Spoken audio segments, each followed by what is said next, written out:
উৎসবের মাঝেও বাদ গেল না রাজনৈতিক বিবাদ সংঘর্ষ। এবারও সেই ভাঙর, ফের তৃণমূল বনাম আইএসএফ। ক্যানিং পূর্বে তৃণমূল বিধায়ক শওকত মোল্লার বিরুদ্ধে সোশ্যাল মিডিয়া পোস্ট ঘিরে দফায় দফায় সংঘর্ষে জড়ালো দুই দল। অভিযোগ, বুধবার রাতে ভোগালী 2 নম্বর অঞ্চলের আইএসএফ সভাপতি ওহিদুল মোল্লার ওপর চড়াও হয় তৃণমূলের কর্মীরা। ভাঙরের কাঁটাতলায় রাস্তায় ফেলে বেধড়ক মারধর করা হয় তাঁকে। খবর পেয়ে আইএসএফ কর্মীরা ঘটনাস্থলে পৌঁছলে দু দলের মধ্যে সংঘর্ষ বেঁধে যায়।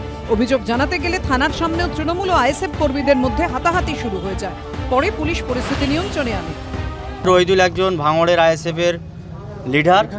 তিনি বরংবার আক্রান্ত হয়েছে। আগে তানাকে মিথ্যা কেসে বহুতবার দমানোর চেষ্টা করেছিল, কিন্তু তিনি তানার শিরদাঁড়া খাড়া রেখে লড়াই জারি রেখেছিলেন। আমরা মনে করছি সম্পূর্ণটা তৃণমূলের ইন্ধনে এবং তৃণমূলের কর্মীদের দ্বারাই আক্রান্ত ওহিদুল ইসলাম। একটা বিধায়ককে যে কুরুচিকর মন্তব্যে যেভাবে আক্রমণ করেছে, তাতে সাধারণ মানুষ এর প্রতিবাদ করেছে। আমাদের যে 3টে কাঁটাডাঙ্গার 3টে ছেলেকে একা পেয়ে ওরা মারধর করেছে, তারা এখন হসপিটালাইজড। এই ওহিদুলের যে অবস্থা কালকে হয়েছে, ও কিন্তু সম্পূর্ণটাই নাটক করছে শুয়ে শুয়ে। সপ্তাহ 2 আগে তৃণমূল আইএসএফ সংঘর্ষে তপ্ত হয়েছিল ভাঙড়ের হাতিশালা।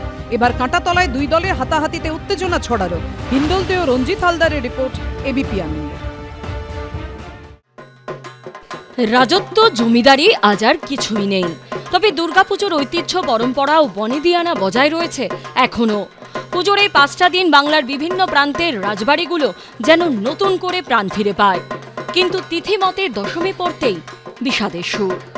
সাবর্ণ রায়চৌধুরীর বাড়ি, টাকির পুবের বাড়ি, মহিষাদল রাজবাড়ি, কৃষ্ণনগর রাজবাড়ি, কলকাতার যেসব পুজোয় কান পাতলে আজও বহু পেছনে ফেলে আসা সময়কে অনুভব করা যায়, তাদেরই অন্যতম হল বরিশার সাবর্ণ রায়চৌধুরীদের বড় বাড়ির দুর্গাপুজো। 17শ শতাব্দীর গোড়ায় কৃষ্ণদেব রায়চৌধুরীর হাত ধরে 1717 সালে এই পুজো শুরু হয়। এবার 309তম বর্ষে পা দিল এই পুজো। 4 দিন রীতি মেনে পুজোর পর এদিন হলো সিঁদুর খেলা। আজকে মন সবারই খুবই ভারাক্রান্ত, যেহেতু আমাদের আবার একটা বছরের অপেক্ষা, যে বাড়ির মেয়ে উমা আবার 1 বছর পরে আমাদের কাছে আবার ফিরে আসবে। তবে ওই মথুরা মোহনের কথায় আমাদের বিসর্জন আমাদের হয় ঠিকই, কিন্তু প্রতিমা বিসর্জন হয় আমাদের হৃদয়ে। আমরা প্রত্যেকের মঙ্গল কামনায় আমরা এই স্ত্রীরা যারা সিঁদুর খেলা করি, বছরে এই একটি দিন আমরা সবাই সবার মঙ্গল কামনা করি এবং সবাই সবার বড়দের আশীর্বাদ নিই, প্রণাম নিই। বিসর্জনের বিষাদ উত্তর 24 পরগনার টাকির পুবের বাড়িতেও। এবছর এই পুজো 303 বছরে। ভোর 5:30টায় মঙ্গল যাত্রার পর ঠাকুর দালান থেকে প্রতিমা বের করা হয়। কচুর শাক দিয়ে পান্তা নিবেদন করে উমাকে পিতৃগৃহে পাঠান জমিদার বাড়ির সদস্যরা। 26 জন বেহারার কাঁধে চেপে প্রতিমা রওনা হয় রাজবাড়ির খাতের উদ্দেশ্যে। সেখানেই ভোরবেলায় হয় বিসর্জন।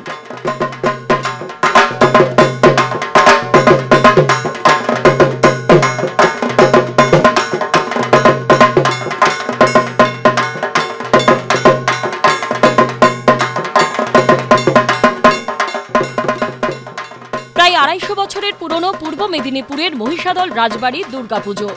1776 সালে রানী জানকী দেবীর হাত ধরে পুজো শুরু হয়। একচালার সাবেকি প্রতিমা। প্রথম এনে দশমীর দিন কনকাঞ্জলি দেওয়া হয়, পরে রাজবাড়ির দিঘিতে বিসর্জন হয়।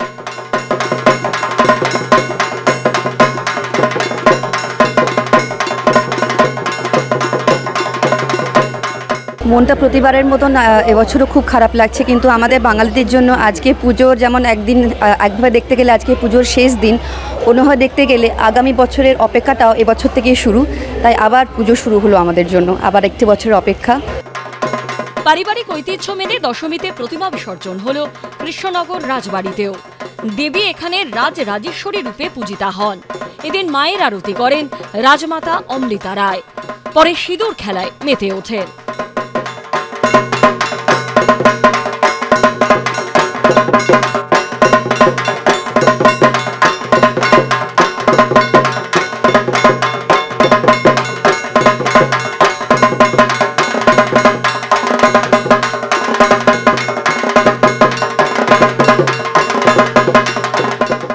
এবিপি আনন্দ।